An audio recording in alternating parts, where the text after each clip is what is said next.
And there are some men who are excellent fathers, but they're not good husbands. And there are some men who are excellent husbands who don't know how to be good fathers. Why subject yourself to that? I don't understand it for anything. I have conversations with women all the time. And I recently had a conversation with someone, and we were just talking about decorating houses. And I said, "Girl, why don't you get a colorful sofa?" And she was like, "I don't even want to hear I'm not going to say, we'll say Bob. I don't even want to hear Bob's mouth, because if I go get a sofa, he going to sit up here and be talking." And I'm thinking, like, what? First of all, most men don't even care about stuff like that. Long as the most they'll probably say is like, "Don't come in here with pink fur everywhere, and I got to sleep in this room. I don't want to sleep in no pink palace, looking like no, we're not gonna do that." But it's a way to compromise to where you can have a room that's masculine and soft for a woman.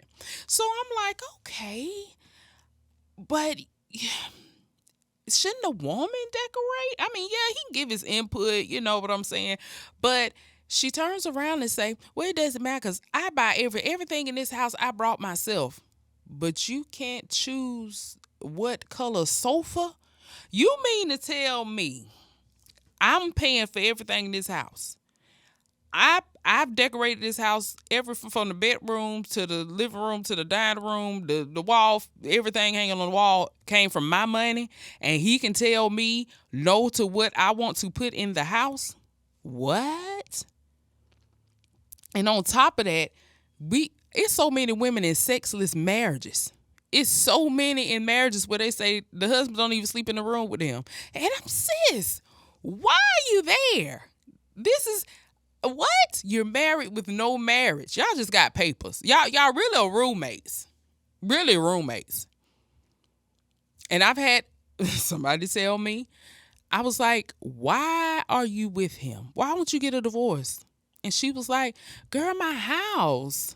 I said, "Honey, let me tell you something. Don't never get nothing with a man that you can't have by yourself." That's just my opinion. I'm not.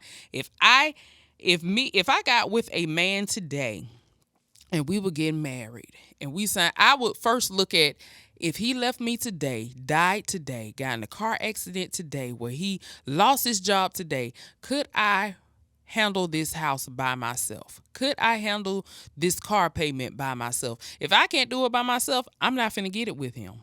That's just my opinion. Because if you have to stay in a situation where you're not being fed, you're not being loved, you're neglected, your needs aren't met, your desires aren't met, that's not a marriage. You just want to be married. I said, "What are you?" I said, "Dude, are you afraid to say that you're divorced? Are you afraid that your marriage is failing? Why are you there?" And don't blame it on the kids, because most time, let me tell you something about children. Children are smarter than we give them credit for, because sometimes children are looking at you like, "Why the hell are you here? Why? What are you in this marriage for?" Personally, I looked at my mom that way. Because sometimes love is not enough. I be like, "Why? You be sitting up there thinking you stand for children." No, you stand for yourself. Because trust and believe, if a man comes along that gives you what you need, you ain't going to think about them children where you want to leave their daddy. At all.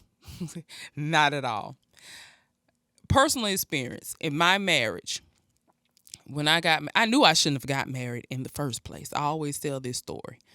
I shouldn't have got married in the first place because I knew we weren't compatible. We weren't equally yoked. And when people think of equally yoked, they always just think of religion. No, you have to be equally yoked in many ways. Is he family oriented? Is he close with his family? Is he outgoing? Does he like to travel? Like, if stuff have to be so in sync, like, you're not gonna like everything. Like, I ain't talking about if you like the air on 78 and he like it on 55. Like, that's petty. But I'm talking about the stuff that matters, because when you have a husband who's not close with his family, you being around your family to him is foreign, and he's like, "Why you gotta go over your mama every day?" or why your family got to come over here, or because he doesn't know that dynamic. So that's going to be a strain on your relationship.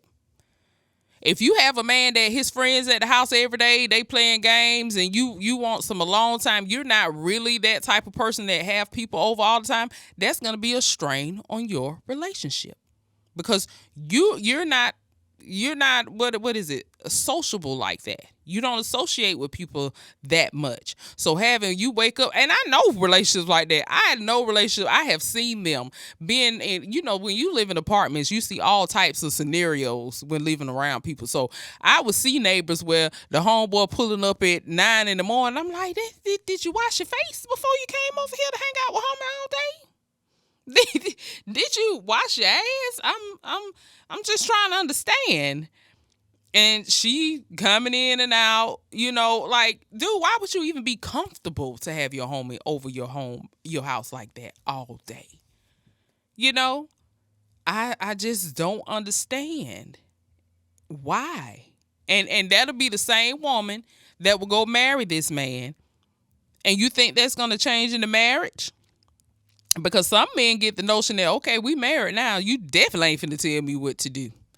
Where are you gonna go? But I just don't understand. Are y'all just there for the ring? That's one thing I have never had a problem with, leaving something that does not serve me. That's why I left mine. And I can never down my son's father. I can never say he was a bad person. I always say he's a good man. He just wasn't good for me. It became a plateau. It became a standstill. It wasn't feeding me anymore. And I had already settled. I had already changed myself and watered myself down. Because a lot of times you can be with a person that's so insecure that they hold you back. I lost my will to write. I lost my will to do anything. Anything I wanted to do, he wasn't with it because of his insecurities. And all the time, men not wanting you to do something isn't control. It's because they're insecure. They're afraid they're going to lose you. I remember one time, it was like when Tyler Perry really started kicking off. And I remember he had an audition where you could just do the video. This was probably about 2007, where you could audition and send in your tape to be in one of his plays. And I remember talking to my son's father. I was like, I want to try that. I want to do that. And he was like, man, if you go on the road, you're going to be away from me. I don't want you to do that. And I remember I didn't do it. And I still think about that to this day. I was like, dang.